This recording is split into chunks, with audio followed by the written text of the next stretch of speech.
When you look at the incredible landscape on planet Earth, all the different terrains, the varying soil conditions, the awesome water features, oceans, lakes, rivers, streams, the waterfalls, the different climates, the huge amounts of plants and ground covers, the requirements are so varied.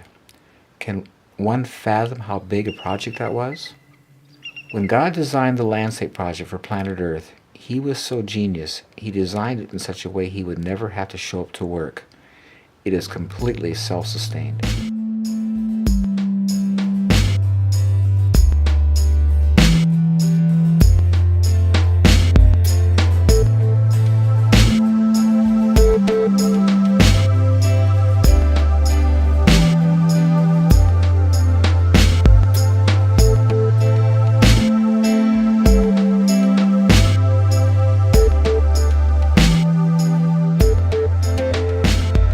My name is Paul Galchi, and I was raised as a gardener. My parents grew all of our food in Los Angeles as I grew up, and I remember as a 5-year-old kid, my dad on Saturday morning waking us up and saying, well, we got to head off into the horse stables to get some horse manure today. So we went down to a rental yard and got a trailer and went to the horse stables and loaded up manure and came home and spread it out in the garden and spaded it in. And as kids, we wore shovels out, spading in heavy clay ground, mixing soil and having a garden. It was wonderful growing up because every time we were hungry, we could go outside and pick fresh vegetables and fruit all the time. And down in California, there's nothing you couldn't grow, so we had it all year long. So it was really great. And so as I started to grow up and I got married and I had some children, and I decided Los Angeles is no longer a place fit for human habitation as far as I was concerned. It was getting really crowded and smoggy and just not safe. And so I thought I want to move to a place where I can continue to do this and grow fresh food for my family, have clean water, clean air. So we came up here to the Olympic Peninsula of Washington. We have a beautiful place. But we built a house and we faced a real challenge. We drilled a well, went 213 feet and got half a gallon a minute.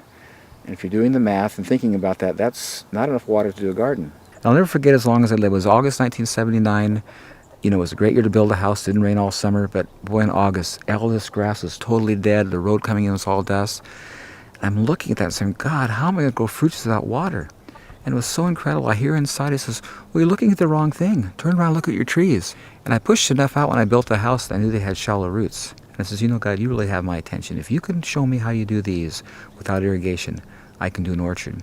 So I went out to the woods of the Fork and I started moving this material underneath the trees, and I was totally amazed. This beautiful, soft, black, damp, incredible compost. When I saw that, I says, well, I can do this. This makes sense. So I started planting the trees out there, and at that time I had straw and sheep manure. Now I'm using wood chips, and it's been amazing. This orchard's been here 31 years now. It's never been watered or fertilized once.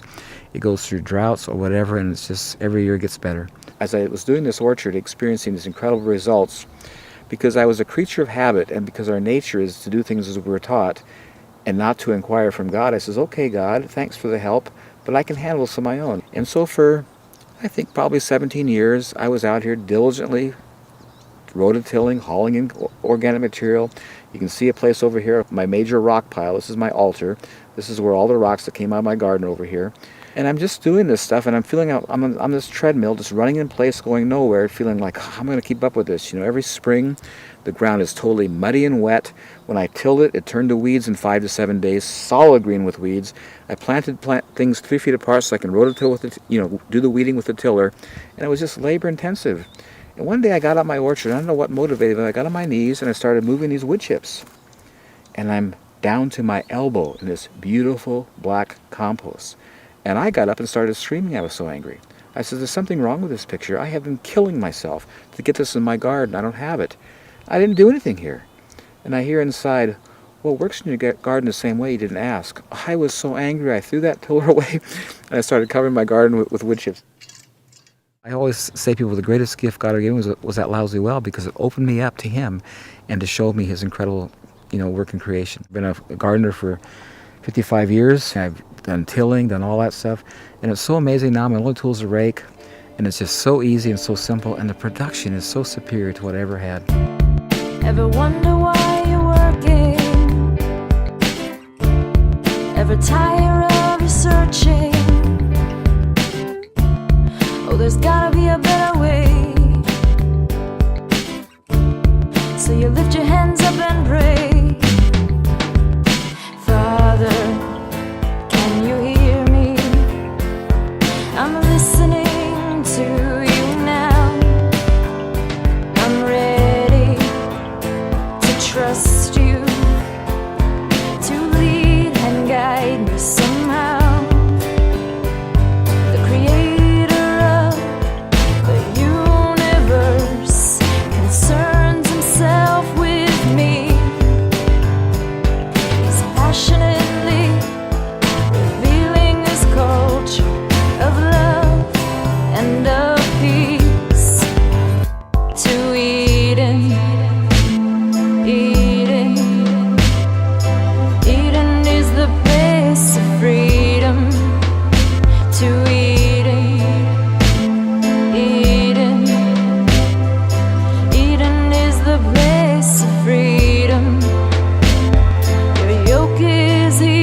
when I saw how easy and simple this was, I says, God, where do we lose it? Why are we doing this? And it was so interesting. It took me right back to Genesis in the beginning. And if you look at in the beginning, when Adam and Eve were in the garden, they had this beautiful, relaxing day in the garden. And every afternoon and evening, God would come down and walk with them through the garden. And I'm sure as he walked through the garden, he would just share with them things that they saw in the garden that day about himself. Did you notice this? This is my character. This is all about me, kind of thing. And I'm sure they just had this incredible time, totally relaxed, no stress, every day. But when man sinned, the scripture said things are going to change. And the wording is, by the sweat of your brow, you're going to raise food. Thistles and thorns and weeds are going to compete with you. And the next verse says, and man began to till the soil. You see, man never cultivated in the garden. He tended the garden, but he never disturbed the ground. And when man got disconnected from God, he began to till the soil. The whole issue is so very simple. It's all about cover.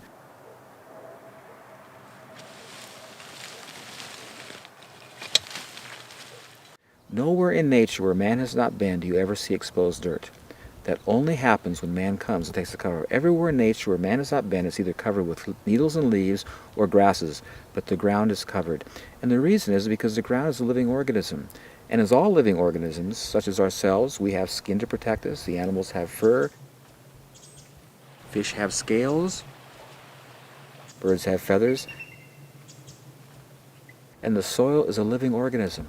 And God has designed it and made it so it's always covered with something.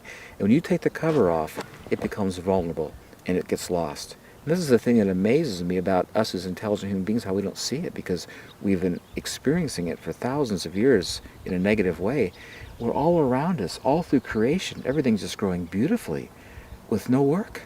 And we work hard to fail. When we came to the Midwest here 200 years ago, there was 8 to 12 feet of beautiful topsoil. I mean, gorgeous stuff. And if you've ever flown across the Midwest, you look down at the ground, it's almost scary. It's just parched, cracked, hard, totally desolate, almost looks like desert. There's 8 inches of topsoil today because it's all blown and washed away, and they're still cultivating. This is not working, and we're losing topsoil. And topsoil in nature, it takes 100 years to build an inch of topsoil. I mean, it is criminal and incredibly devastating what we've done to the planet. Soil conservation people in the Midwest will tell you that it's okay to lose around 4 tons of soil per acre per year. I don't believe, I may be wrong, I don't believe that soil is forming at the rate of 4 tons per acre per year. When the soil erodes, the organic matter erodes and all the nutrients that were in the soil erode, and that's just gone. It's just a resource that isn't there anymore. I found that if I try to help nature at any level, I mess it up. My approach now is just to look what it does and it says, talk to me, show me what you're doing, because I want to copy it, because it does it the best. I have 2 properties that I'm doing this on. This one here, the ground is clay and rock. It would be impossible to farm. It would be considered from the agricultural point of view as marginal soil. The other place I have is 80% rock, totally gravel pit. You couldn't possibly till it. You couldn't possibly cultivate it. And in both of those places, I'm experiencing the most incredible, beautiful gardens. I love that scripture where it says, as we behold the Lord, we're being changed from glory to glory. And I find that anything that comes in contact with God gets changed, including clay and rock and rock.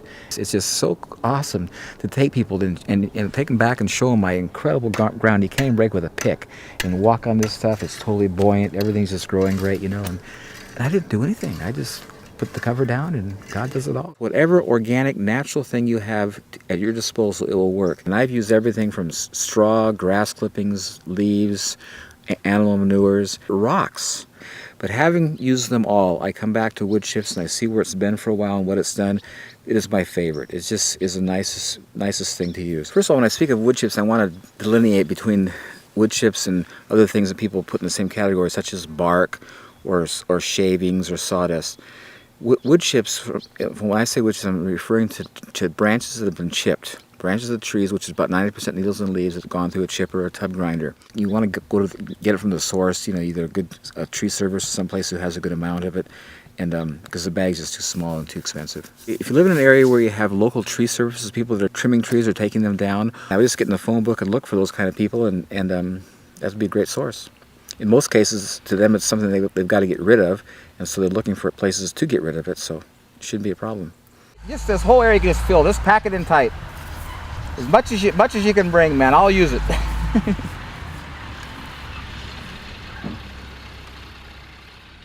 In the local area here, we remove hazard trees and trimming and view removals and different things to enhance views, and so this is a byproduct of that operation. We've dumped chips here for Paul for a lot of years. And, 12? Okay, 12 years. In Paul's case, this is so handy for us because the location, it actually saves us time. So we give it to Paul. It's handy for us to get rid of the material. So it's getting more and more common for people to call us wanting chips. The thing about mulch is pretty much in every municipality there's mulch available because someone's chopping a tree down, somebody's cutting a tree, somebody's shredding leaves. If we can try and get things that are as close as possible to us, maybe it's your neighbor that's chipping up a tree next door, then that's the best product for you. I'm an arborist. I prune trees for a living, and for me it's an art form, and I'm so thankful to be able to do it because it's a gift that I have, and it's just something that's just so pleasing and so pleasurable.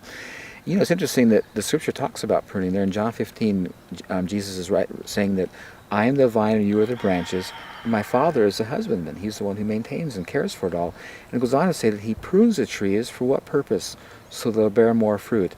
And I love these things about God because they're so much bigger than I. When I try to figure that out, it makes no sense. If I'm cutting a tree, taking branches off, it would make sense to me from a mathematical point of view. I'm reducing its capacity to bear fruit. But God's saying he prunes so it'll bear more fruit. And it's just this incredible, beautiful illustration of God, how his whole principle is it's in giving you receive.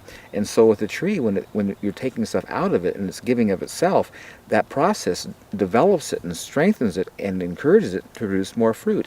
And in my experience, I totally see it. People will come to my orchard here, this time of year, and you can't even walk through it. And they'll come after I prune it in January, and they says, "What happened to your trees? They're naked. I mean, what'd you do to them?" I says, "Well, come back in September. They'll be all touching, And I'm just basically, making room for them to fill in, and they just produce so heavily every year. And it's amazing how much comes out. But they come right back and produce tremendously. And I'm finding, I always tell people, if you want a tree to grow, the most stimulating thing you can do to it is cut it.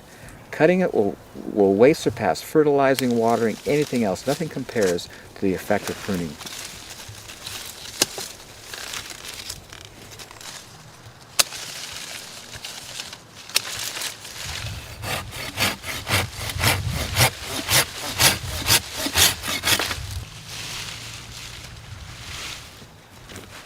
Every time I prune, I've got all these good branches to chip up and put back, and every year it happens over again, and it's endless, and it's totally free, provided by God. And it's just, again, it's such a beautiful picture of his character.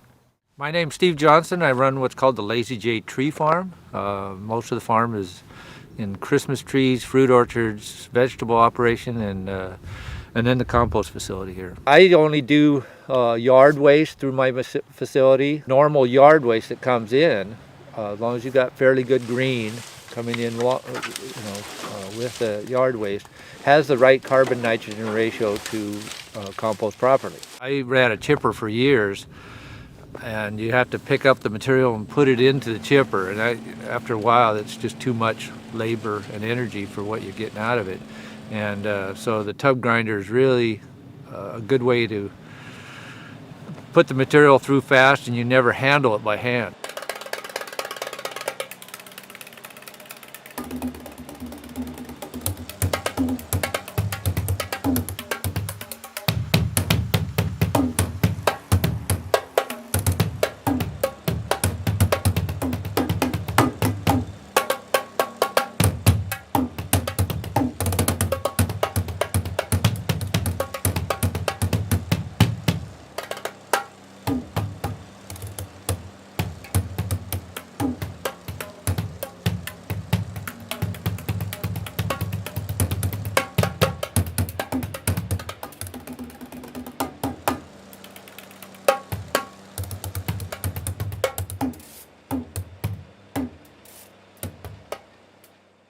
It takes a lot. It takes a lot of material to farm with it.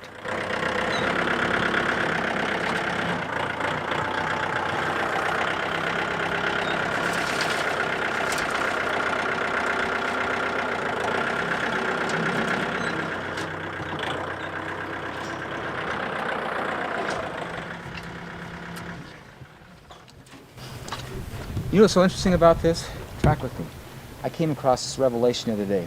These wood chips, when the wind blows, don't move. No, they stay there. And they're lighter than dirt. Exactly. You track with that. That's bigger than me. And I love it. It's nature. It's so awesome how the creator designed this. I mean, there's no tilling, there's no digging, there's no... This is it. This is the only tool I need. Man, it is awesome. My roses love it. Everything loves it.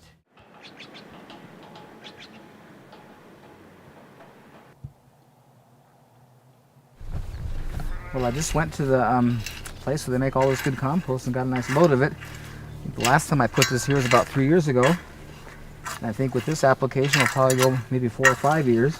I'm finding that this stuff is like compounding interest. It gains in time, and you have to put less and less down as time goes on. Look how the leaves, I just love the color of them, and just how succulent and healthy they are. There it is. There's 2 words I want you to think about when you come here. Sustainable permaculture.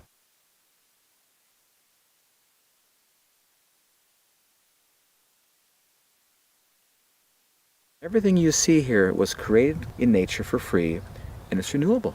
It was for liberty Christ came to set us free. Everything about God is free and sets free. And I love that about his character, and it's so beautifully just, exemplified and shown in nature. This is just so freeing. And I love that scripture where he says, "Come unto me, all you who labor and are heavy laden, and I'll give you rest."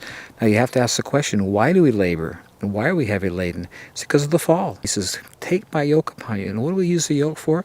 That's what we attach the oxen or the animals to some device to cultivate the ground.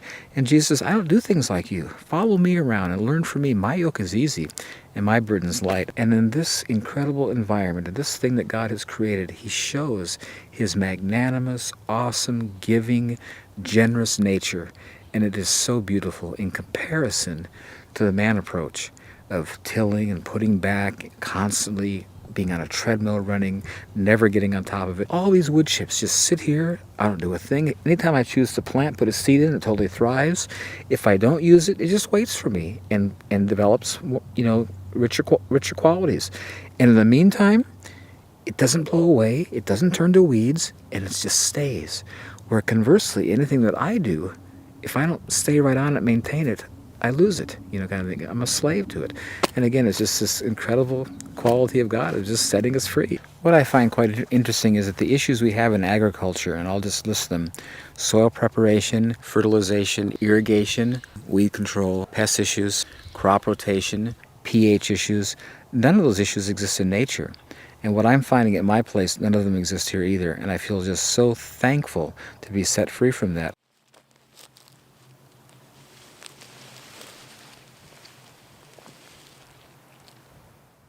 Soil preparation, when you put the wood chips down, they never compact. They're always soft.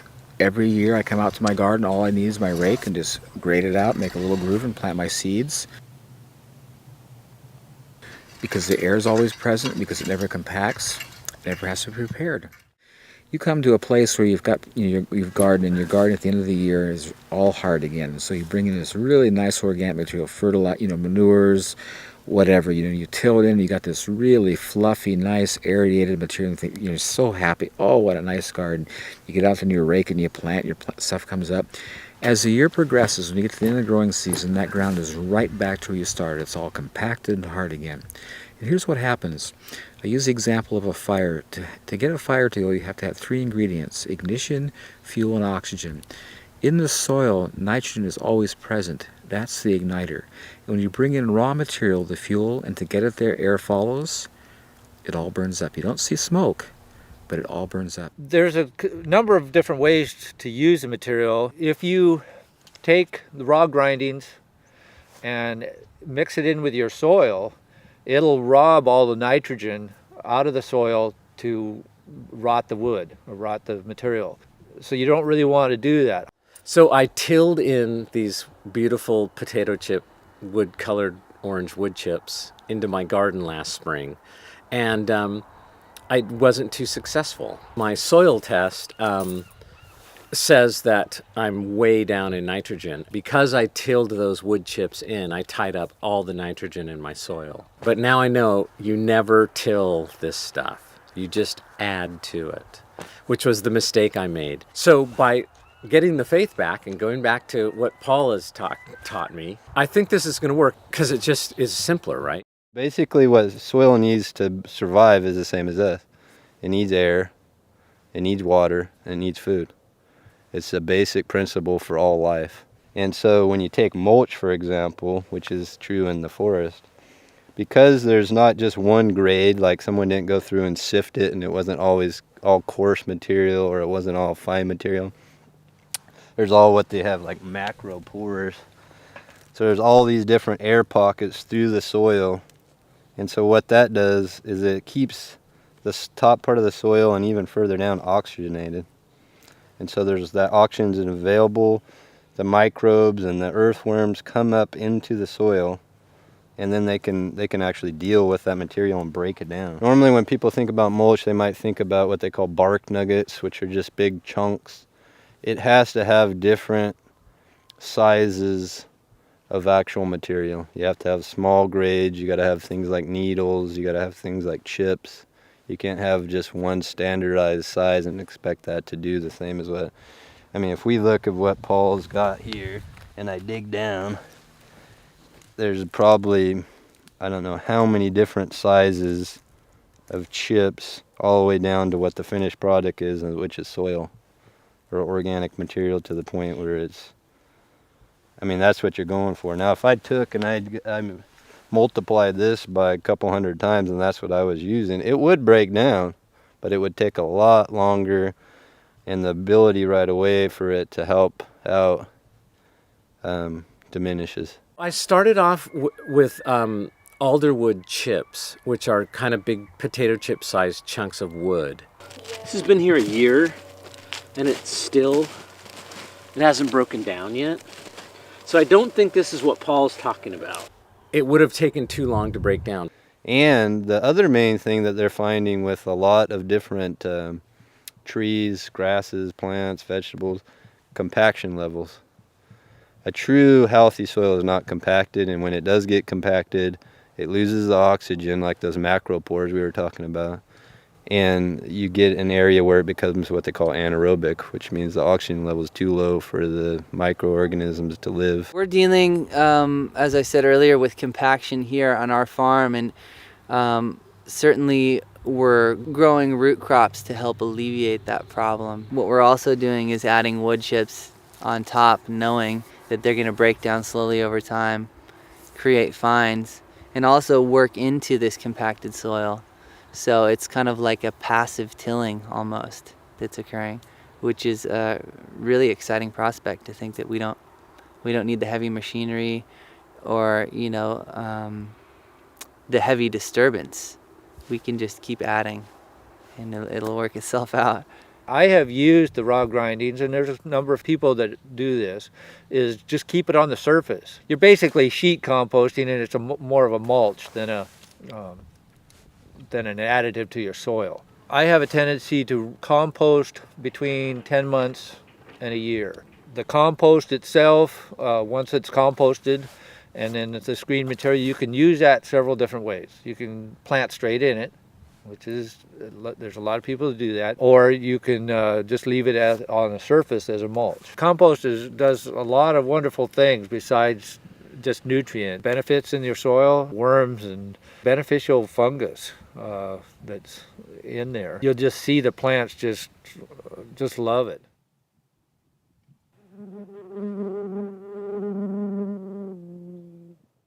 Fertilization, because of the compost material, every time it rains or you water, compost tea is being deposited into the soil, so you have a constant input of fertilization going on. Just not having a fertilized feature, to me, is just so amazing and such an incredible gift in this kind of stuff. And last year I had such an incredible experience, a real revelatory time.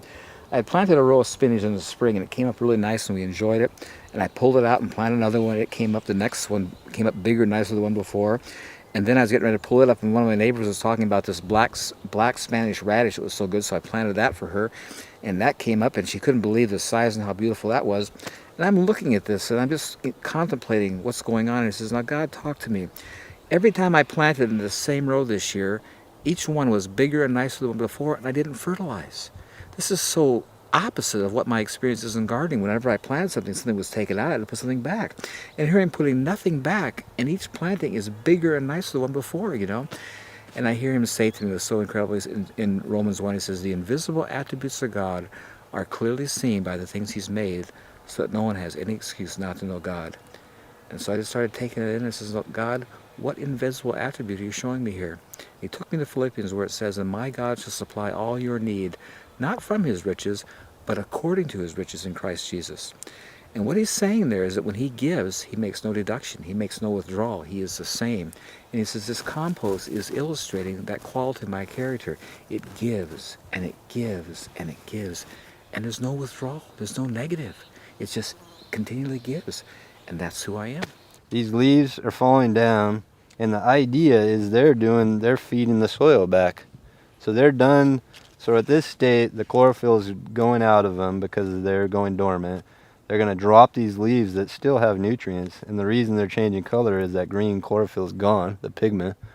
They drop down in, and they're feeding that soil, and they're mulching it by their own. I mean, we're not coming over here and taking the leaves off and mulching below them.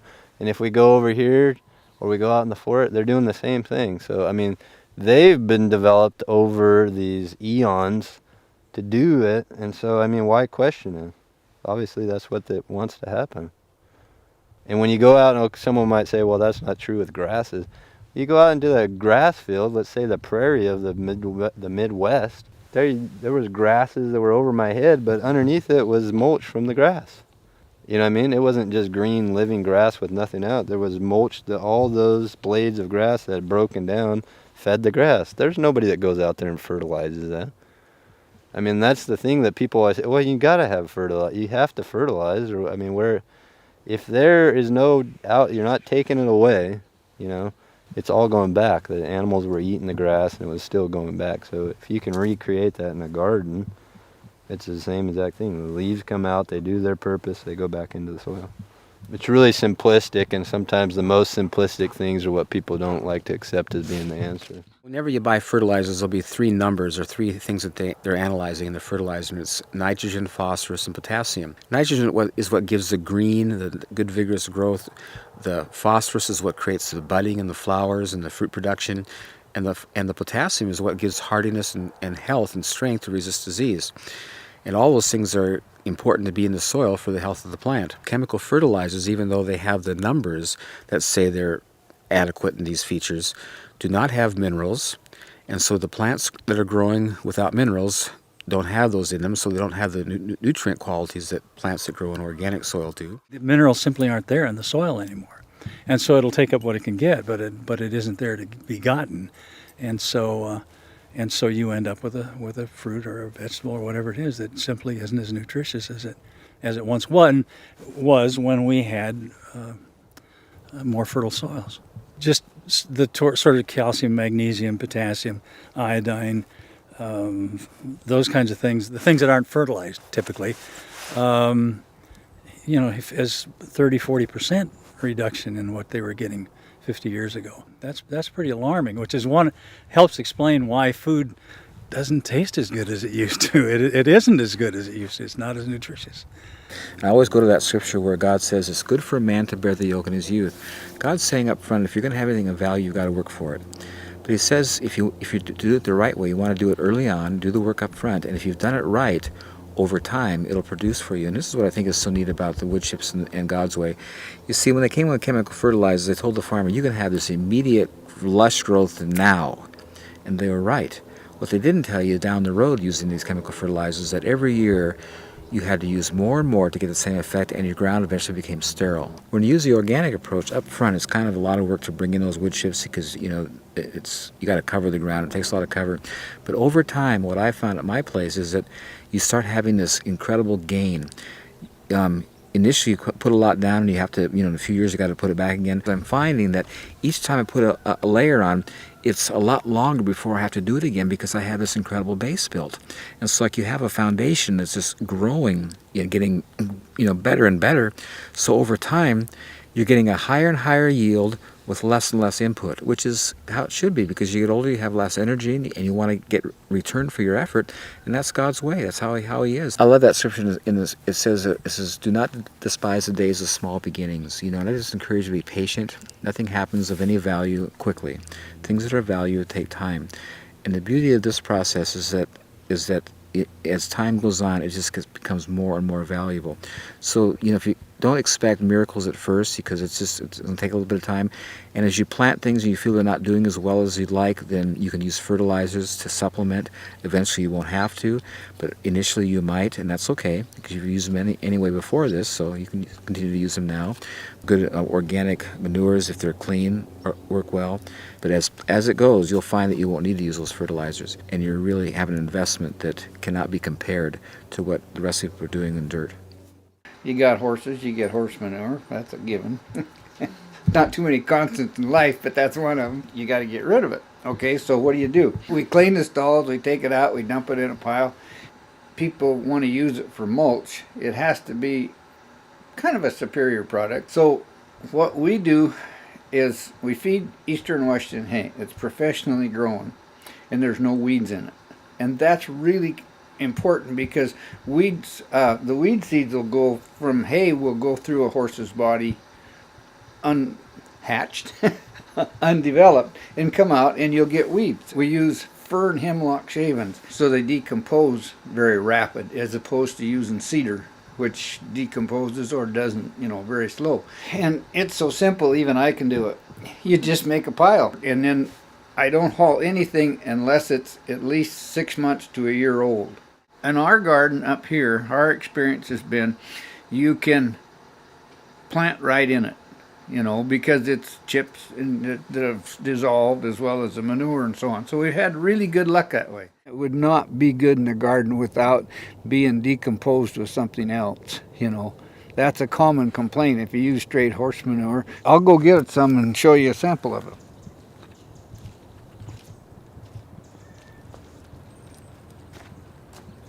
You can see how there's no manure in there. It's all decomposed, and this is gradually decomposing also the same way.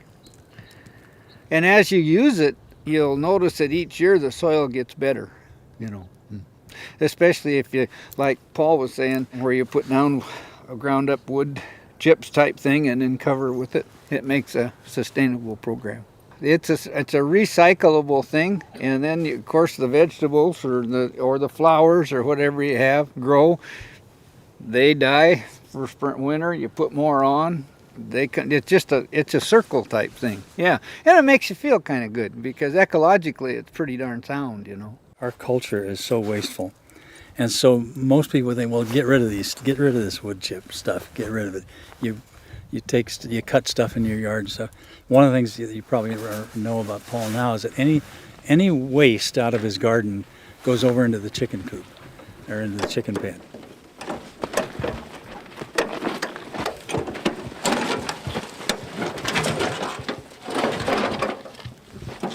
And then they eat it and munch it around and then poop. And then he brings that back over here and dresses the soil. I think one of the most beneficial parts of a garden is to have chickens around, because there's such. The eggs are great, but you see, they deal with all your waste, all of your yard waste, the expired stuff in the garden, my grass clippings, any weeds, all come to the chickens, and those are really nice organic products for them that they eat, and whatever they leave over turns into what we're going to be exposing here in a minute. They're out here all day long just kicking. You can see all those little grooves in here where they've been digging in, and they're excavating. They're constantly picking seeds out, any bug kind of thing. So they're working this material. And as you're going to see shortly, I'll tell you, I've never seen compost so nice. This almost approaches topsoil. And this is such beautiful stuff. Anyway, I'll just show you how easy it is to get.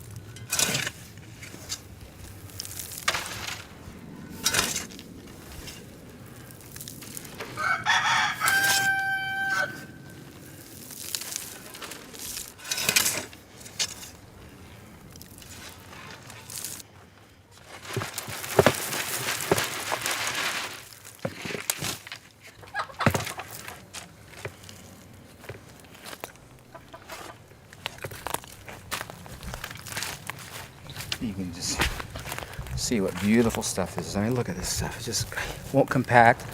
I mean, this is the ultimate topsoil. And it's all just good compost from my yard waste. I always say that my chickens are my soil manufacturing plant. The eggs are just a bonus.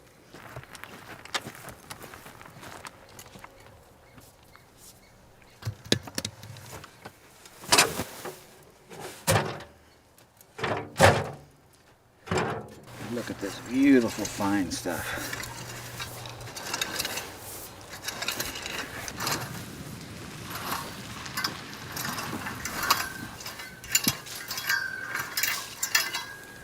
There it is, pretty quick. Somewhere down there there's a soil, and that's good. You know, presumably the soil has been protected, and in the meantime it's been breaking down and getting a little bit richer with time. But this mulch that is on top is basically organic matter. And that's one of the things that we're losing out of our soils around the United States is organic matter. Organic matter is wonderful. It holds the moisture up there. It's like a sponge. It just holds it there and it just sits there. The plant can stick a little root hair in the water and it sucks it. It's just like a straw about this big around, it just comes up real easy.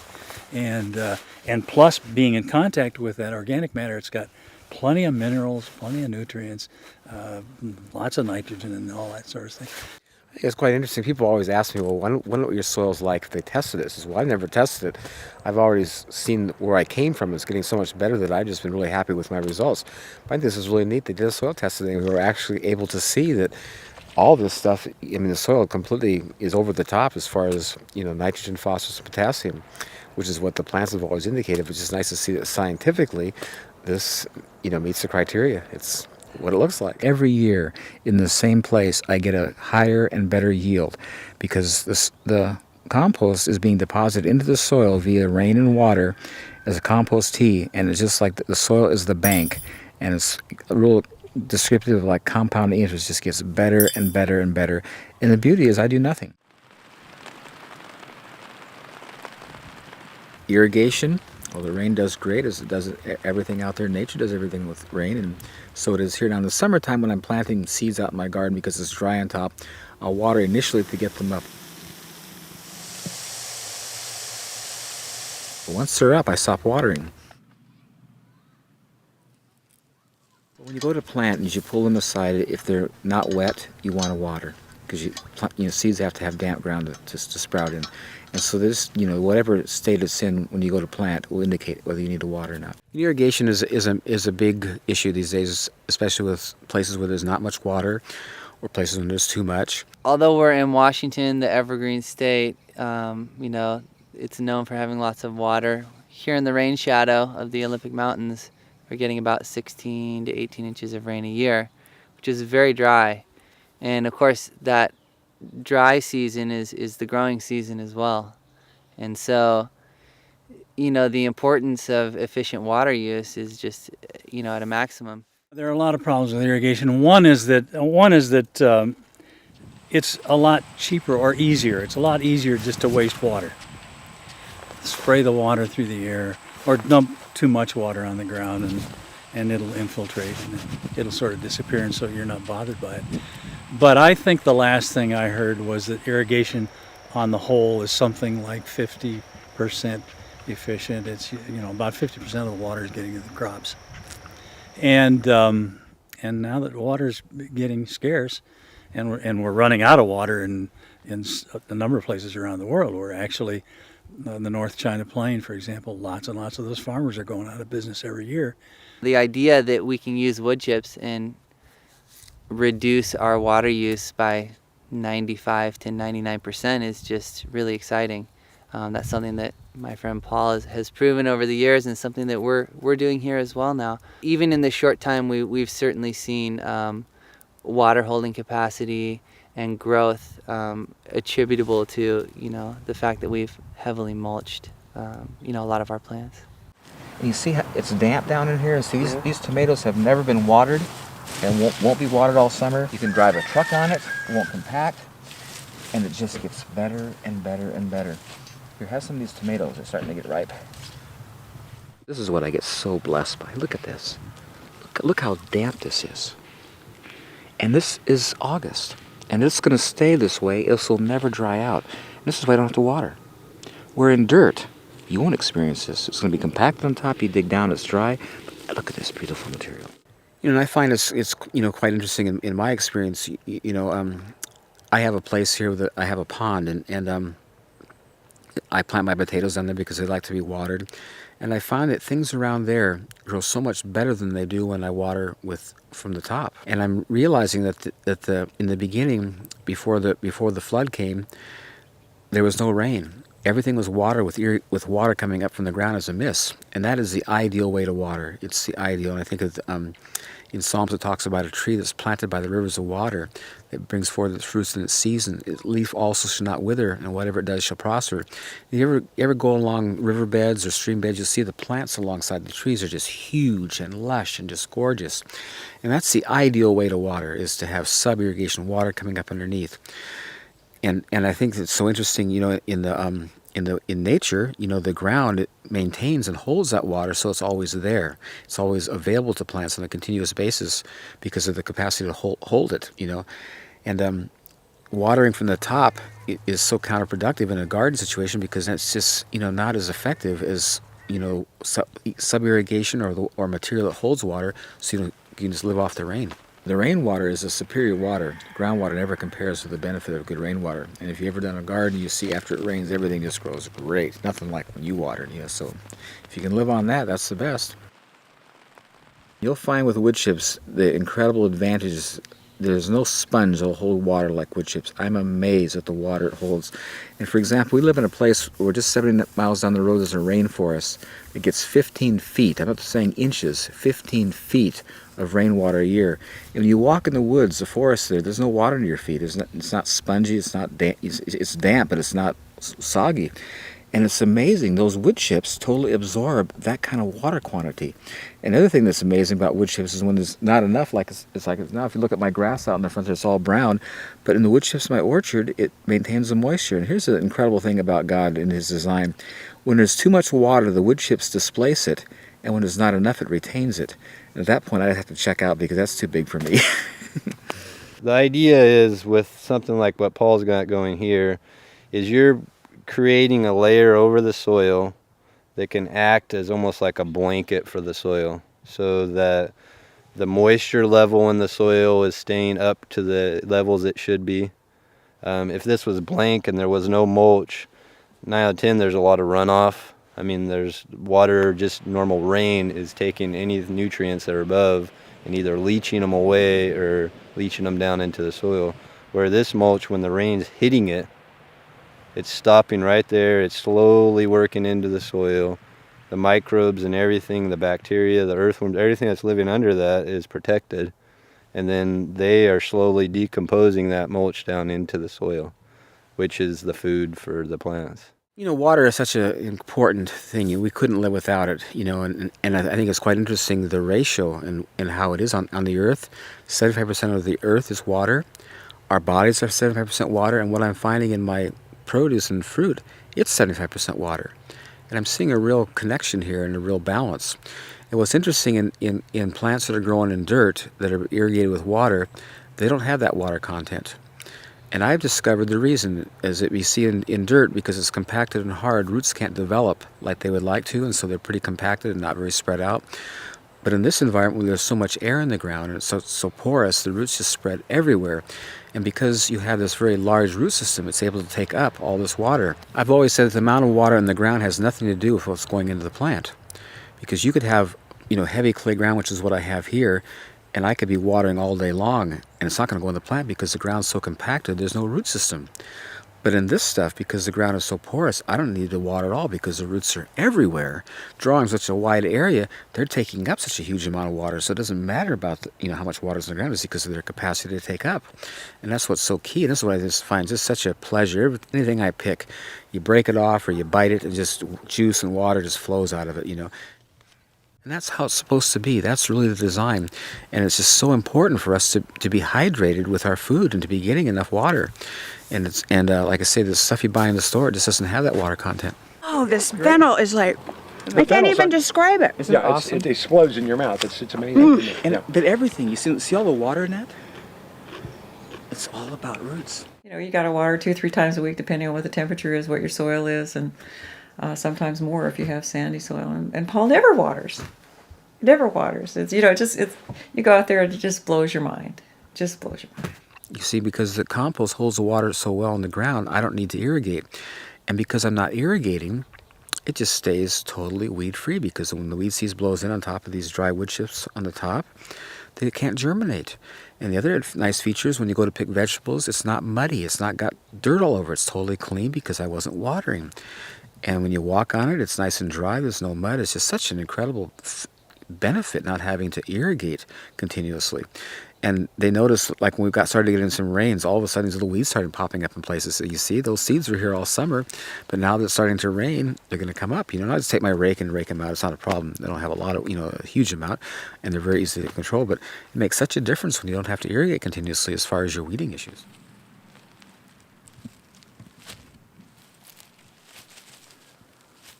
Weeds? Well, I have weeds. Weeds always happen, but because the ground is so soft and nice, I can just take my rake and just drag the rake through, and it uproots all the weeds. Or if I have to pull them, they pull out really easy. And it's kind of fun pulling here because I enjoy seeing the great root systems and just how nice everything does. And it's great. I call them salad green for my chickens because they just love it. It's just good organic greens. So weeds aren't a problem. Where in other soils, when it's got compacted, you got to really work to get those roots out. This stuff, they just come right out, so it's much, much easier. Weeds, I didn't say the weeds come up really good too. If you have weeds, it's easy to weed. Easy to weed, Easy right. to pull the weeds in this once you have a lot of this material. It's super easy to pull these things out. It makes your weeding a whole lot easier than what you're used to. But yeah, I mean, look at all those roots too. I'm used to things just breaking right off. It's amazing. Revolutionize weeding your garden. Isn't that great?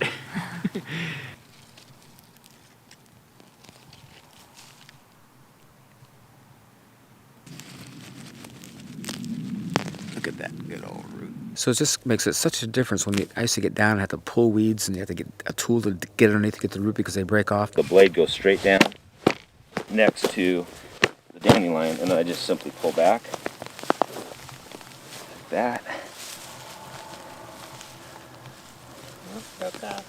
No, I got pretty much all of it.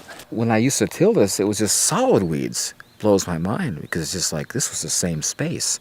So the same wind, the same seeds are blowing across here, but because of the cover, I don't have the issue. This is one of the reasons why organic food is so expensive, because of the incredible labor-intensive weeding operation. They have to, get down and pull all those weeds because they can't use herbicides. This is a beet bed, and highly intensive labor to weed it, just to pick out the weeds and thin them, because there are weeds out here. We take about 4 hours per bed. A 3-foot by 30-foot carrot or beet bed take about approximately 4 hours to weed. I was for years in God's face trying to figure out what weeds are all about. I says, how come I have weeds here? I've done my best to get under your, how come they're here? And he came back so fast it almost scared me. He says, they're not your weeds, they blew in for your neighbors. They're cultivating, and they're creating weeds, and the seed blew into your place. And you'll always have that as long as they do this kind of a thing, And I love that scripture where how it says that all of nature groans and travails waiting for the manifestation of the sons of God. You see, they know we're disconnected, and they're groaning and travailing, trying to save the earth because we're just totally disrupting it and losing it all. And I think the answer is so beautifully described there in 1 John 3, where it says, Beloved, now we are sons of God, but it does not appear we shall be. But we know that when he appears, we shall be like him, for we shall see him as he is. And everyone who has this hope in himself purifies himself as he is pure. I think that's so key, because nature is waiting for that day when we'll be all like Jesus. We'll get reconnected with God and be taking care of the earth as he intended us to.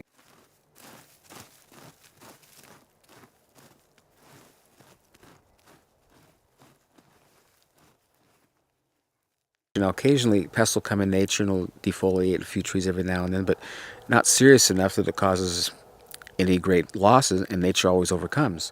I think if you follow organic principles, it's very rarely that your insect population, your negative insect population gets out of control. And of course, it doesn't matter if you spray organically, you're still going to kill beneficial insects. So it's best to just deal with whatever damage you have and move on. George Washington Carver, when people would ask him how to deal with a disease in their tree, he would say, well, you don't want to deal with a disease. You want to get the tree in good health and vigor, and it'll take out the disease.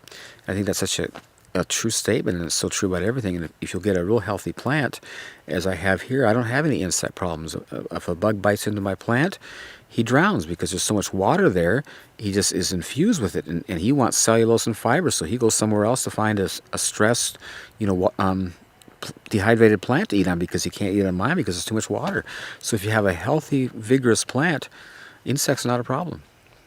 As plants became weaker because of chemical fertilizers, insects began to be very overpowering and would take out huge amounts of plants. And so they stepped up to the plate and created insecticides. What they didn't take into account was that the Creator designed everything in nature to be overcoming, and as these insecticides would come in contact with these insects, they would mutate and develop opposition to it, and the next generation, those insecticides didn't affect, and so it's not a problem. So they have to keep improving and strengthening the insecticides. Well, what's that has progressed to today is that the insecticides are so powerful, so potent, they're killing the plants. And so what they've done to solve that problem is now they're using genetically modified organisms where they're changing the DNA of the plant and putting the insecticide into the plant. And I don't know what, if you're following this, but this is not going to end. And if you just, it amazes me how people, think these days, if something is in a plant that's going to kill insects, it certainly can't be beneficial for my body. We have to decide if it's acceptable to take any one piece of the puzzle out and it'll work. Like GMO crops, that's my perfect analogy for that. You can't take a DNA strand and start pulling pieces out and putting in different chromosomes and expect for that to achieve just one thing. Oh, it's just going to make it resistant to Roundup. Well, guess what? When you do that, it changed something on the other side. It's like a bubble. Pressing in the bubble, it distorts somewhere else. So down the road, and so I guess what I'm going back to is we have to keep thinking of a holistic approach on any of this. You can't just take one piece out and think it's going to be okay. And the mulching idea is just adding something back. Several years ago, I read an article that really got my attention. In Japan, the typical consumer would go to the store, the produce market, and pay 30 to 50% more for vegetables with bug bites. And their rationale was that this food is safe to eat. The stuff without bug bites is so poisonous the bug wouldn't eat it. And they're right. This is what's so pathetic about our culture. We're so cosmetically oriented. If we see a little bug bite, a little wilt, oh, don't touch that. That's not good. We want this really pretty, good-looking stuff. But we don't realize that those things are all part of nature. They happen, and you can cut around it or you can get rid of it. But, to be so put off by a bug bite and then to create food that's so poisonous that the bugs won't eat, and then you eat it, is not very smart, not very good for our health. My name is Edith, and I think living here in Sequim now for 22 years. This is the most beautiful place so far because you have always that fresh air. Sequim, and then the mild winter. Of course, the mild winter is also bringing along all the little pests that bother us, but Paul has found through the mulching, you have much less problems with the insects. Well, the thing about pesticides is that, whenever you use a pesticide, whether it's organic or inorganic, you're killing good insects as well as bad. For instance, when you have aphids, ladybugs come in right after to control them. And so my feeling is I don't want to kill them, I don't want to kill bees, and so I'll just live with the pests, for that period of time, and it's not a problem. Crop rotation. If you look at nature, plants go to seed and the seeds fall in the ground, and they do it every year, decade after decade, century after century, and there's not a problem. But when you cultivate and you have exposed ground, you've got to move crops around because you'll have disease issues and problems. I think I've got the classic example down here at my pond area, where it's a nice, good, low, wet spot. I've been growing potatoes now 16 years in a row in the same place, and they come out nicer and cleaner every year. Today we're going to harvest some potatoes, and that's one of my favorite fun things to do because it's such a pleasant, surface to be on. The potatoes come out so clean and nice, and it's just fun, And as I'm harvesting, I'll also plant, and my harvesting and planting is all done at the same time, and it makes it so simple and easy. This is wood shavings and horse manure mixed together. And it's just, guys, let's just look down in here as you dig. Just how beautiful it gets. It's just, oh, this is, I don't, you know, if any farmer or gardener would recognize it, this is like ultimate gold. This is the most beautiful stuff you could ever have. Look at just how soft with my hands I can move it. And it's just never compacts. It's totally just the best. See, now this was last year's seed. See how it's hollowed all inside. See how much, you know, different that looks than that. You know. That was a seed I planted last year. And if you know anything about growing potatoes, if you grow potatoes in dirt, if you don't rotate them, after several years they'll get scabby, and that scab will increase to where you can't even use a potato. They just get so bad. But my potatoes down at the pond, the girls were here harvesting, they're all clean and beautiful, no scab. And I love it. It just makes it so convenient.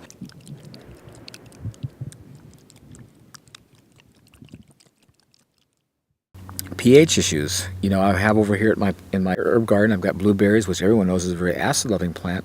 But right next to it, I can grow Swiss chard or cucumbers or anything else that's alkaline, and it does well too. So here I see again all those things that we work so hard to correct: soil preparation, fertilization, irrigation, weed control, pest issues, crop rotation, pH issues. In nature, it's just all beautifully done by itself. And so I just enjoy having the convenience, and it just makes it so much easier. Well, the reason people don't grow their own food, because if it's done traditionally, it's just a lot of hard work. I mean, you become a slave. I always tell people, when you do a garden, if you don't stay on top of it, it turns to weeds and you lose it. It's something that requires all your undivided attention, so it's very labor intensive. And people don't have the time or the energy or the desire to be so tied into something, because it's just such a big... Where this is just so opposite. You know, it makes it so simple. This is why I so want to get this out, because in the past it's been so hard and so counterproductive and negative, where this is just so awesome.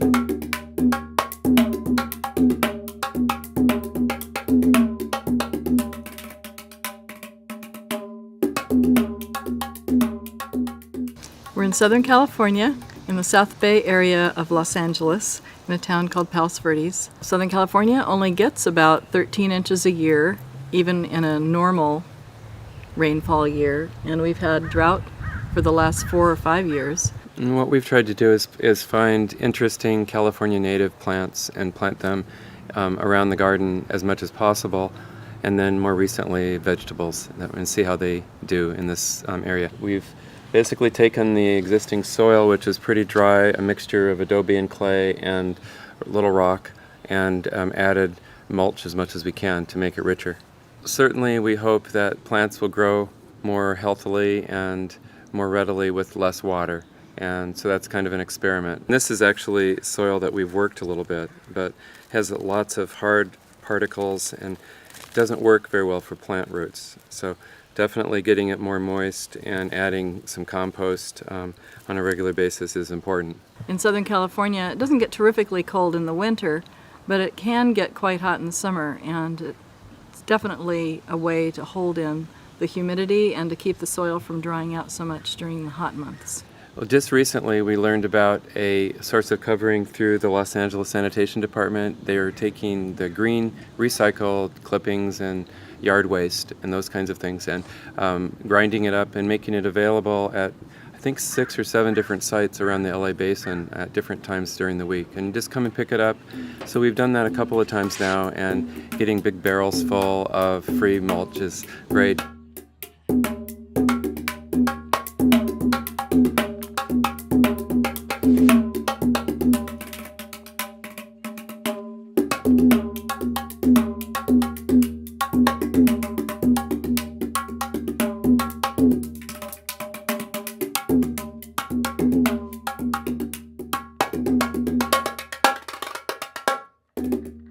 We're just adding it to the garden in different places. Once we got our plants, we used both seeds and seedlings in 4-inch pots.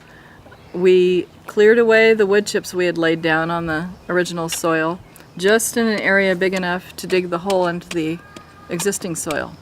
Then we put the wood chips back once we'd gotten the plant established in the hole, and surrounded the plant right up to the edge of the stem with the wood mulch. There's no climate in which using a mulch isn't a good idea. It definitely enhances the soil. encourages worms and other beneficial insects and discourages the non-beneficial insects. Yeah, we've been pleased with the growth of worms in our garden. We have lots more worms just in the last 6 months because we've been also working on getting our own compost going, and that's like a worm farm, so it's great to add those to the soil. Easy to do, much easier than Very I thought easy. it was going to be.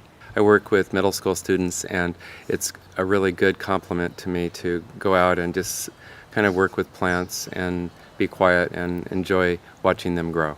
Certainly, I feel that most of my students have never had the experience of planting a tree or a plant, and they're very disconnected. So I think that's part of the key, and the kind of food that most of the middle school students I see eat is heavily processed without much nutritional value. So I feel that schools and communities need to look at that seriously as a health problem, as a lifestyle problem, and deal with it certainly through garden projects. That's one way, so that people can potentially create a small garden. If nothing else, it's meditative and kind of a deep satisfaction knowing you've grown some of your own food. But there's a long-term need for that. And Ron was right, the connection to the earth business is just completely lost. Mm-hmm. Yeah, it's pretty It's sad. It's important to re-establish. Definitely need to get back to the Garden of Eden.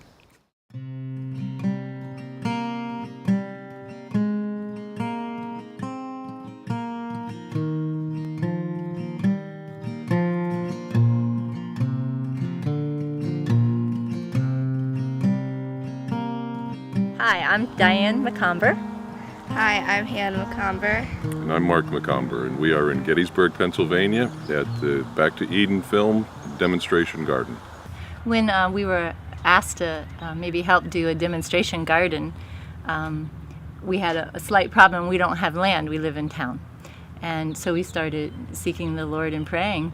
We want to be a part of it, we want to do it, but what do you do if you don't have land? And we started the journey, the search of asking, and it was amazing.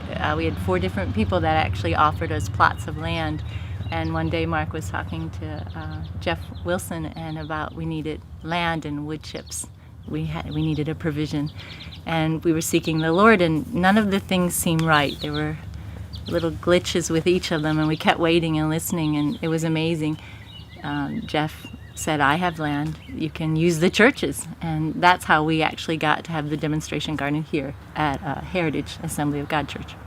When I was talking with Jeff Wilson he was asking how to do a garden, I said, well, first you need wood chips or a covering. And around here, there are a lot of wood chips because a lot of tree service companies and a lot of people have trees in their yards and the woods around. And the road crews are always cutting the trees for the power line, so that's a good source for wood chips. Mm-hmm. And he said, well, I have a pile of wood chips. And I said, really? Maybe we ought to do the garden there. He said, fine with me. So this is where we ended up doing it. And he did have a pile of wood chips about 2 or 3 years old that they were making a walking path around the property. So we got permission and used those wood chips, and we laid the garden down. Getting more wood chips has been a little bit difficult because the tree service companies, they're more than happy to deliver them if it's convenient for them. And it just so happens that here, this site is on the way home of a tree service company. So if he's got chips, doesn't have another place that wants them, if the homeowners don't want them, then they drop them off here. To lay the garden down, the first thing is to go through and dig out all the thistles, and we found even dandelions and goldenrod and things like grapevine can be a problem. So if you have those things, to dig them out is very helpful. And then find a source for some newspaper. And we found a source for free newspaper at the local rescue mission. Gave us all the newspaper that we needed, an abundance of newspaper, and we laid it out. And we're blessed in that it's wetland down there, and everything just laid down, and that was to kill all the weeds and the grass that was growing underneath. And the newspaper, we put it down about 2 to 4 layers thick, Mm-hmm. and it seems like it really needs to be 3 or 4 layers thick. And where there wasn't newspaper, there were weeds. There were weeds coming through. And the beauty of it too, when we laid the newspaper down, Grandma and Grandpa were here, and Hannah was here, and Sarah and Dana. It became a whole community family thing. It was of laughter and fun. We got the newspaper down, and while somebody held it, somebody else would take a wheelbarrow full or back the truck around and just take a fork or a shovel and sprinkle it on the wood chips until we could get the wood chips on there heavy enough. And once the light film was on of wood chips, then we could put the covering on, 4 to 6 inches deep. The first year is really best. Beyond that, it's going to make it difficult for your plants to grow. For not being gardeners, our first garden's kind of rather big. It's 100 foot by 40 feet. And again, the Lord just provided a provision for us. My brother owns a, what's it called?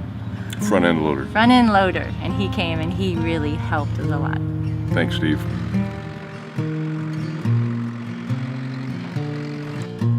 Work the soil with your hand.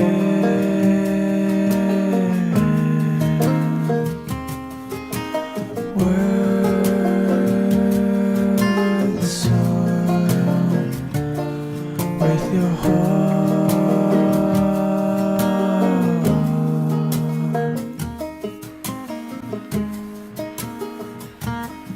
When Steve started to dig into them with a front end loader, then the steam just rose. It was like a cool morning with the steam coming off a meadow or lake, and it was really nice. It was beautiful. I shift my eyes to the sky, where I know my hope will be found. Thank you!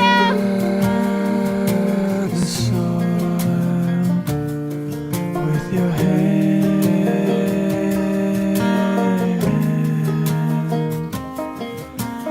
work the soil with your heart.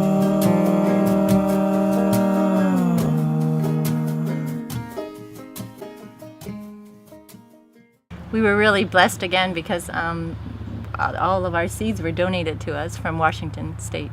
And that was an amazing gift. In October, a box came from Washington. Paul had given some potatoes for seed, and Justin had given us a bag full, 4 types, I think, of garlic. And we immediately, in the fall, planted the potatoes and the garlic. Typically it would freeze at the depth that it was planted, but the wood chips kept it warmer, it kept it insulated. Almost every single one of them came up. So yeah, it worked. When we were planting the garden and while things were germinating and coming up, it was so exciting to see these plants come up, because it's like we are going to have a garden full. We're going to have a produce department full of harvest. Yes. Yeah, we're going to give vegetables all over the community. And as time went on, it was a little bit discouraging because things came up and then they stopped growing. And I didn't know why. So that's when I put the fertilizer on. And they grew a little bit more, but then they stopped growing and actually went to seed. And the reason for that was because we were growing in the wood chips instead of in the soil underneath. And we can tell in the places in our garden where the plants, the roots actually got into the soil versus stayed in the wood chips. Because where they got into the soil, the plants did remarkably better. It didn't take very long before we realized we needed to do some fertilizing. One of the organic materials that's the best for nitrogen and for fertilization with wood chips is dried blood. And so we put a couple of 17-pound bags on at different times. And that did remarkable things for the plants. The dried blood worked better than anything for organic nitrogen fertilizer.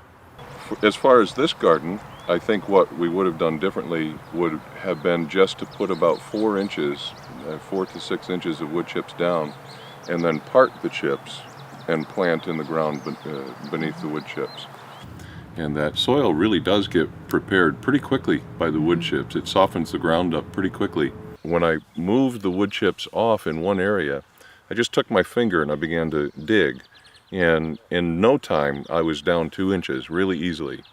And then in the yard, just off the wood chips, I started to try to dig, and I was, really stressing my finger to even break the grass, let alone break the soil. So it really does make a big difference. We have a friend that offered they have half an acre between their house and the neighbor's house that it's just empty. There's nothing on it at all. All they do is mow it. So he offered it if we wanted to have a garden there, or anyone else wanted to have a garden there, I have wood chips delivered there, that would be a site that we could do. So we set up another garden there, and the first thing we did, of course, was check for the thistles, and it was has been mowed all along, and there were no thistles, so we put the paper down. Then we put about 2 or 3 inches of mushroom soil down on top of the paper.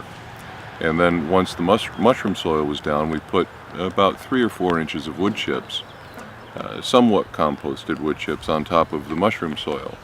And then over that, a dusting of less than an inch or less of cow manure that had been composted. And then that was all that we put on that. Newspaper, and then mushroom soil, about 3 or 4 inches, and then 3 or 4 inches of wood chips, and then just a dusting of an inch or less of cow manure on top of that. And when we got done, we felt really good about this garden is done correctly. It's got the nutrients, it's got the soil that it needs, and then 3 days later we planted seeds. And here it is a week later, they've all come up, everything is germinated, and we have things growing.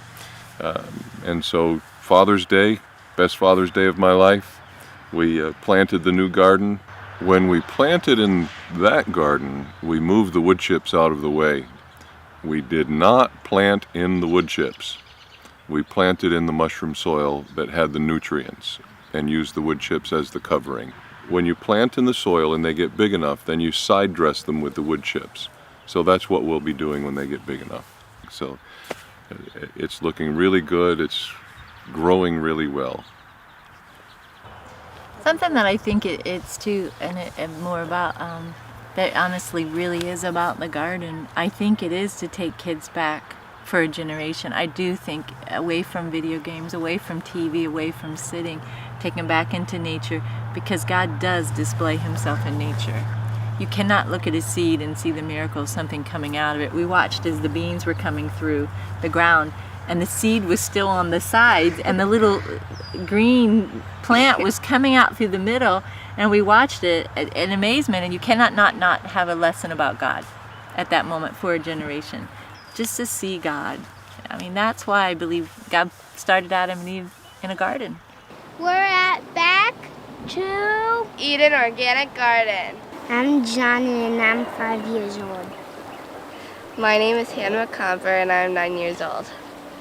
I'm Natalie and I'm 7 years old. And we are the Kids Garden Patrol. We've learned that ladybugs are, actually they eat other bugs and they're good for gardens.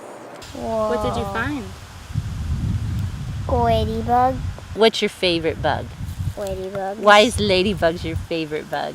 I don't know. Because what do they do in the garden? They eat the other bugs. Whoa! There she goes. And these are bad for gardens.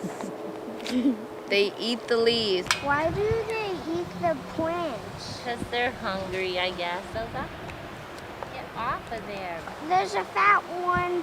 What I like about this garden is that whenever you're weeding, it's very easy to weed. All you have to do is just pull it out, and it usually just comes out all the roots and everything.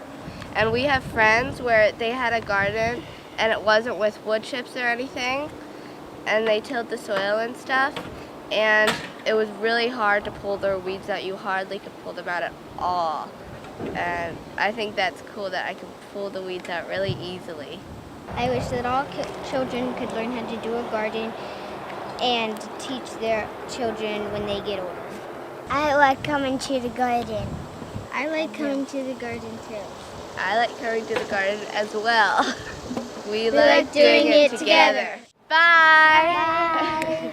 I think that for the future, I mean, absolutely, the health benefits of eating what comes out of the garden is going to be immeasurable. But also, I think that times aren't going to get easier, they're going to get harder. And I really feel like the Lord has released this now worldwide wood chip gardening in order to be able to provide for people that don't have the ability to do traditional gardening. They don't have the equipment, maybe they don't have the space, they don't have the understanding of how to do traditional gardening. And you can just lay down some wood chips this year, and if it turns out that it's 10 years down the road that you need to be able to grow your own food, that you need to be able to grow your own food, like in the days of the Great Depression, then your garden is ready. And I really feel like that's a major aspect of the Lord releasing this at this time. He's released it in enough time for people to get things ready that they need to get ready. Don't have to be in a panic about it, but to be intentional about it and to do it.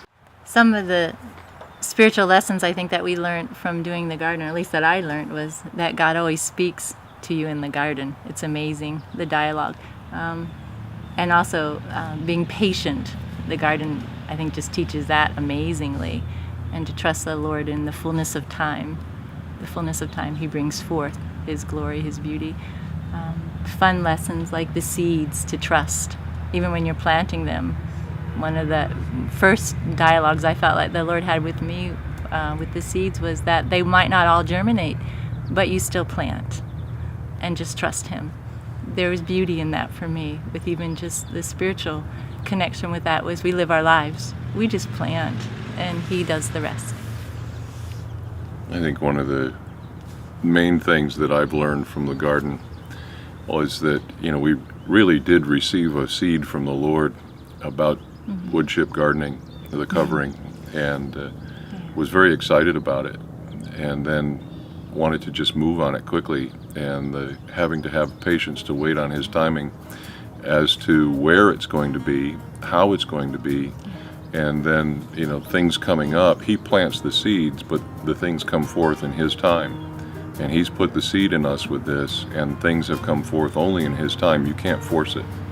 And every time have tried to make something happen, like getting wood chips or getting a vehicle or equipment to move the wood chips, it's just you have to wait on the Lord, because it's His time, and He made such an emphasis over that it became so clear that if you're working too hard, you've stepped out of His rest. So just let Him do it. He puts the seed, it'll come forth.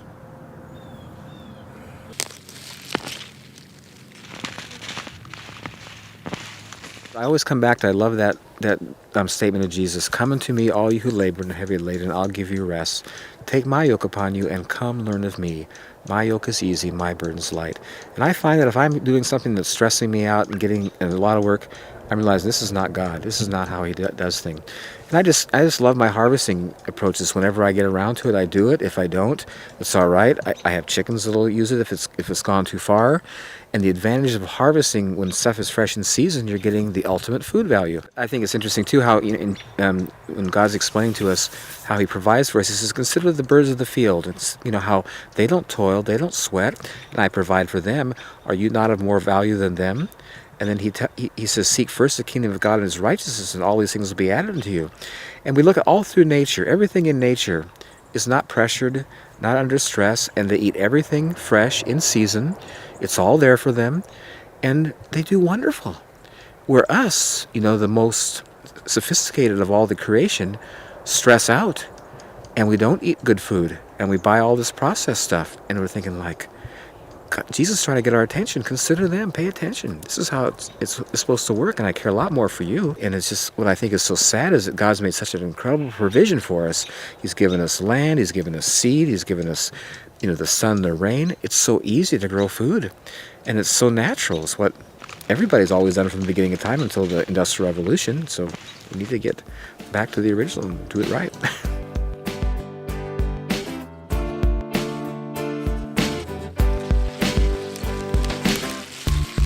Ever wonder what's this longing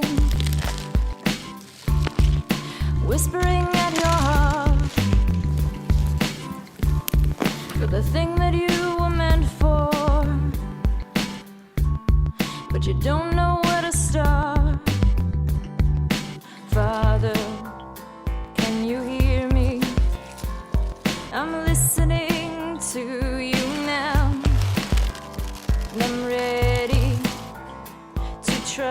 you to lead and guide me somehow.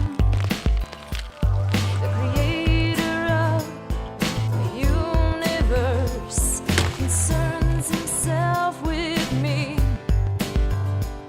He's passionately revealing his culture of love and of peace. To Eden, Eden, Eden is the place of freedom. To Eden, Eden, Eden is the place of freedom. Yeah, your yoke is easy and your burden is light. Help me to lean on you the rest of my life. To Eden, Eden, Eden is the place of freedom. Apples, the enzymes that cause them to ripen don't happen until 7 to 10 days before they get ripe. So all the apples that you're buying in the store, they're picked green, and the enzymes aren't there. They just don't show up. They look nice, they have nice color because they did the nitrogen fix and it looks good, but the enzymes that cause them to digest are not present. And so when you eat that apple, your body has to go salvage enzymes somewhere else in the body to digest the thing. So instead of this being a nutritional plus for you, it acts as a negative, and it's not really good. When the apple falls off the tree, it's usually pretty ripe. This is what I love about this arrangement. The trees are pretty low to the ground, and the ground is soft. When they fall, they don't bruise. And the other advantage is that, you know, in harvesting, you see when they harvest apples all at once, not all apples on the same tree are ripe all at once. They come on at different times, and then some are in more of a shady place, so they don't ripen as quick. And so if you pick them all, you're going to get some unripe ones. The advantage of coming out at your leisure, when they fall off, they're always ripe. And so you have all the enzymes present, the full nutritional benefit that was in the apple. Depending on what it is that you're growing, the nutrition comes with the color. And that's why, you know, it's always been, you know, known to eat a variety of colors and have a rainbow diet and all those kinds of things, is because there's different nutrients that are more prevalent with all those different colors. But the color doesn't ever come until it's right before it's ready to be picked. Unfortunately, you know, the society and the culture that we live in, they are picking those things much before that nutrition is there, which is why I believe that a lot of the taste is not there. The sweetness and or you know, whatever that particular plant is prolific in. And I think that's really a big reason why people are not, you know, big fans of eating vegetables in particular, is because of the taste. I always say that plants that grow fast are sweet and tender. Things that grow slow are tough and bitter. When I used to grow stuff out here, they grow slow, they were tough and bitter. Now I plant stuff, man, it's up in a week, you know, and just 3 weeks it's just totally huge and beautiful. It's just amazing the difference. Well, you know, I'm not I haven't been formally educated and I don't have a nutritional background, but I do have taste buds. And I notice other people do too. When they come to my place, I just love to have them sample my food. And the response of everybody is, that is so sweet. It's just, and see, listen, everything that God created, I believe, is sweet. Very sweet. It was very sweet. They're so sweet. And tastes so good. This is good. Mm-hmm. I was a butt joke in Live Oak Park. Mm. That's good. And see if you, They smell good. These blueberries are really, really good. And my gut feeling, intuitively, is that the nutritional value of food is relative to its flavor. If it tastes good, it is good. If it doesn't taste good, it's not good. And I come back to this good God that we serve. God is a good God, and He gave all of us a sweet tooth. We desire sweet. It's just innate. He didn't give us that to frustrate us and cause us to be, you know, put on edge and say you can't have this. He gave it to us to satisfy and bless us because He's good. And I'm finding that in my garden, everything is sweet. It is all sweet. And it's so pleasing and satisfying. And I think I'm just beginning. I'm just basically on the edge, just approaching how God made food to taste. And it's just so wonderful. And I just tell you from experience, when you eat this, I eat this stuff all the time. I just out here grazing all day long. You have this sense of just overall feeling good. You have energy. You're not stuffed. You're not bloated. You don't get tired. I'm thinking like, this is how we're supposed to live. This is just right. And it's a result of eating this live food, fresh in season. And so I can't, you know, come from a scientific place to analyze why this is better than store-bought, but I'm just telling you from how I feel and the flavor and the comments of everybody else according to the flavor that I know this is way over the top. Everything I've been eating is just delicious. It's amazing. It's packed with flavor. It just feels like it's the best food. It's so great. Sweet, juicy, delicious. This is the advantage of not watering. Amazing. This fennel. Isn't it delicious? Isn't that amazing? How sweet it is? I mean, if you could get that in a Well, what I candy- have in my yard isn't like that. No, because look what it's growing in. My And this dumb is my finger. point. It's minerals that give flavor to food. And all of our soils today are so deficient because of chemical fertilizers, because of erosion, Yeah. that minerals aren't present. But this stuff is just totally rich. Well, this is the answer. In everything, man. It's like over the top awesome. What I find interesting too is back in the 60s when they would analyze potatoes, for example, they had large amounts of vitamin A, vitamin D, all kinds of things that aren't in potatoes today. And it's because the soil back then had minerals, micronutrients, things that God created, which aren't in soils today because they're just fed chemicals. And the organic material is not going back in, and so the soil is deplete from all these wonderful things, and so the food is. And we wonder today, you know, why we have all these autoimmune diseases and things that weren't even here 50 years ago. It's not because our bodies forgot how to heal. It's because our food is not good. We're not getting proper nutrition. And basically today, people are taking supplements because they're malnutrition. They're not getting it in their food. And God created all this food for our bodies. I love Genesis, the first chapter, and I love the way it starts. And God said, fruits, vegetables, seeds, and nuts. This is what I made for your food. It is so good to have these vegetables and the fruit, especially the figs, that make you feel, you don't need a medicine or anything. You just feed yourself with good stuff. And like, it has even a better flavor. You know, when I have tasted Paul's vegetables, and like so many people, it has a sweeter flavor because it's not under stress. It grows with constant moisture, yeah. And this is the beautiful thing about it, you know, you not only help to make, again, a layer of fertile soil for the future generations. They have good soil there, it's not depleted. But you have also a vegetable that will nourish you, and it is published, you know, many places when you read the depleted soil isn't as good, so add your little vitamins in tablets. Forget it. If you can do this here, this mulching with the whole tree that's, you know, chipped up, that's the only way to go. Yeah. In some rational future, people are going to wake up and say, this is not only a good way to eat, but it's a healthy way to live.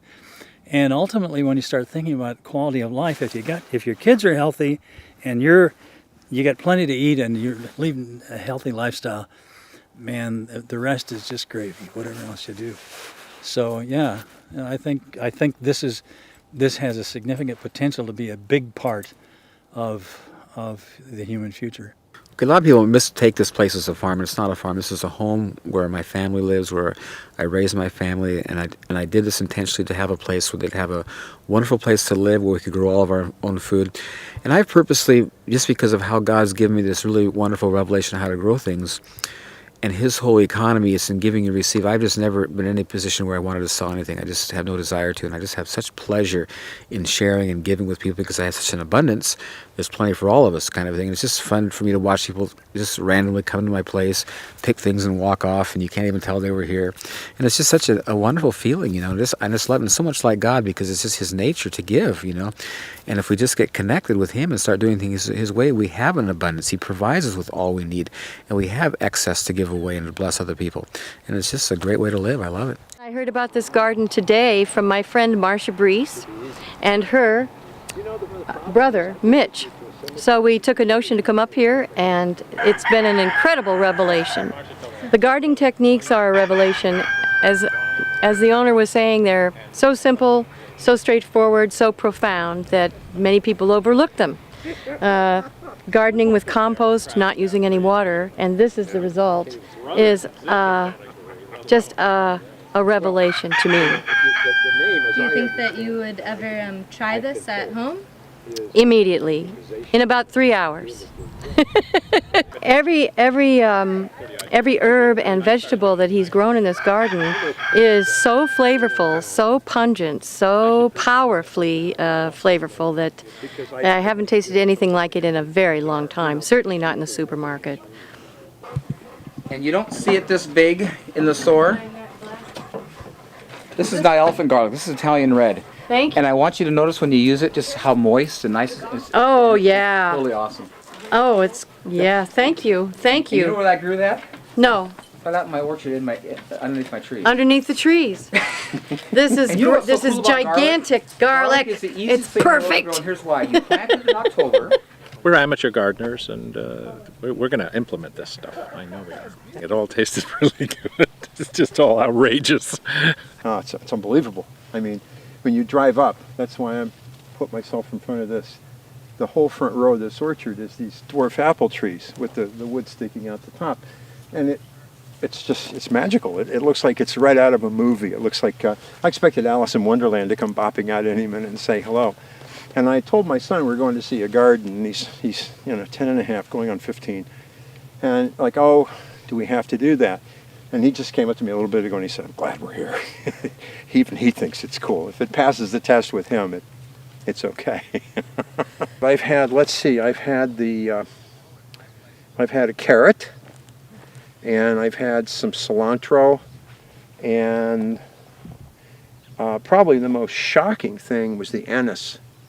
It's literally sweet at the end of the stem. The stem's good, which normally would be very tight, and at the end it's like eating a piece of candy. It's sweet. It's amazing. So he's turned me into a believer. When I was studying sustainability, I was looking at what is it that would make a human ecosystem really sustainable. And Paul has another, besides his farming techniques, Paul has another quality that really is ultimately the ultimate sustainable value. And that is he has a big heart, and he's generous, and he's helpful, and he's helping his neighbors out, and anybody that comes in here, help yourself.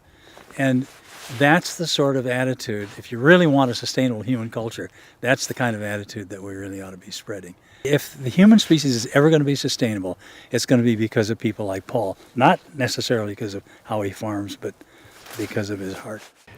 Paul is an incredible individual. I mean, the things that he has been through and what he does and his knowledge about the garden is just absolutely incredible.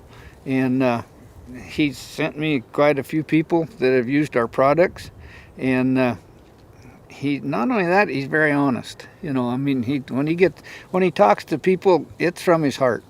It really is, and that's one thing I've always admired about him. Mm-hmm. I just think he's incredibly giving in his knowledge, and I love the way that he presents it. I tend to be a very low-key teacher, instructor, whatever it is I am with the community garden, and I kind of feel like I go rah, rah, rah, rah, rah. And don't have the volume and the enthusiasm behind what I say that Paul does. And he's just such a gift to all of us who meet him. He truly is, because of that enthusiasm. It's just wonderful. I would say Paul's evangelical in both definitions of the word, in terms of his religion and in terms of his expressiveness about what he believes. Both of those things. He's an evangelist, a garden evangelist. God is so there for us. He so wants relationship. I always thought God put man in the garden for his health's sake. Get fresh food because it's close, kind of thing. But it's way more than that. It's about relationship. And when you're out in creation, if you're just semi-paying attention, you're hearing and seeing God. I love, Psalm 19, the heavens declare the glory of God, and the earth shows his handiwork. Day into day utters speech, and night to night showeth knowledge, and there is no speech or language that that voice is not heard. And I love it. When I'm outside here, I just am amazed at the things God shows me. And the thing that I discovered about God is that he's a lot like us. If you look in Genesis 1, or in the beginning when he created us, he said, let us make man in our own image after our own likeness. And many of you who are artists, you know how natural it is for you to want to share your art with people, because you're just really, you know that it's good and you're proud of it and you want to show it to people. Well, God is the ultimate artist. He's the master artist. And he's very proud of his artwork, and he likes to talk about it.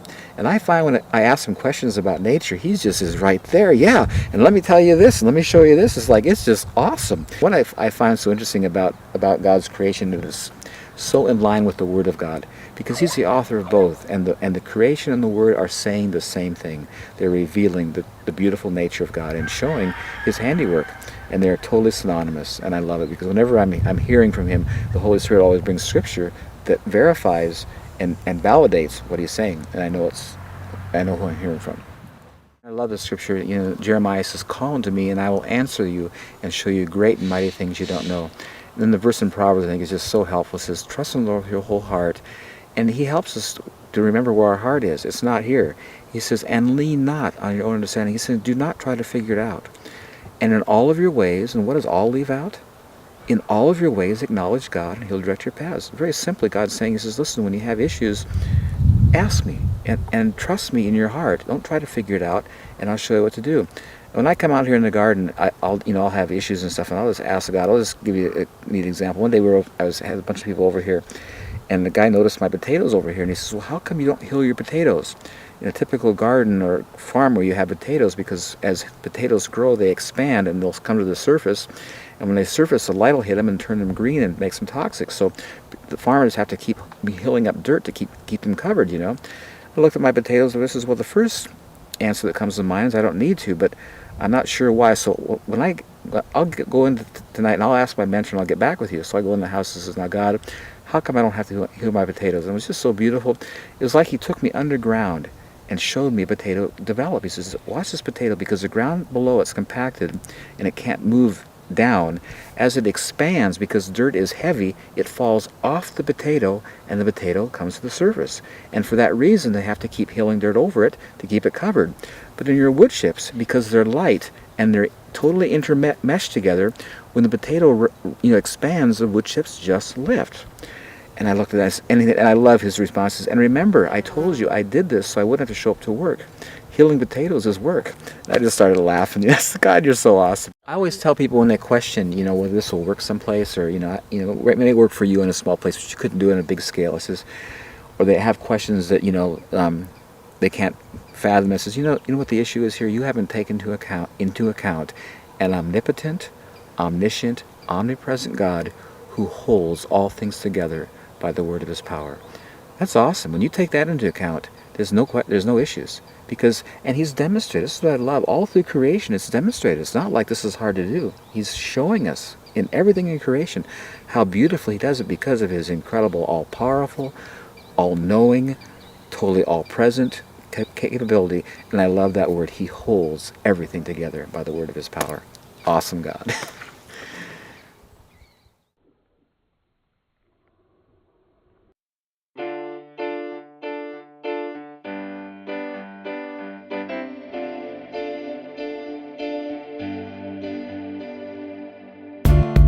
Ever wonder why you're working? Ever tire of your searching? Oh, there's gotta be a better way.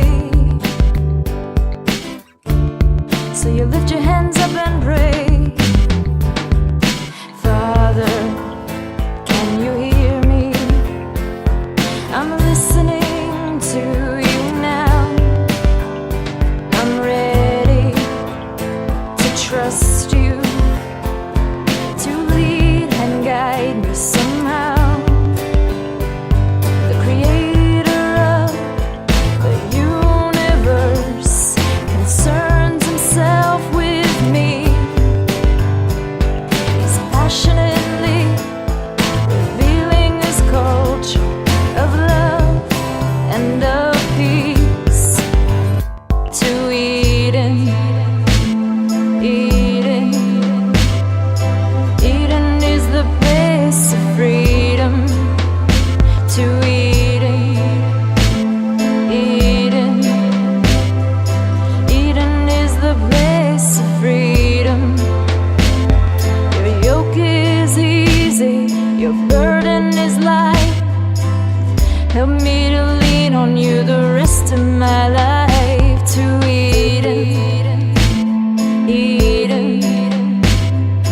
Eden is the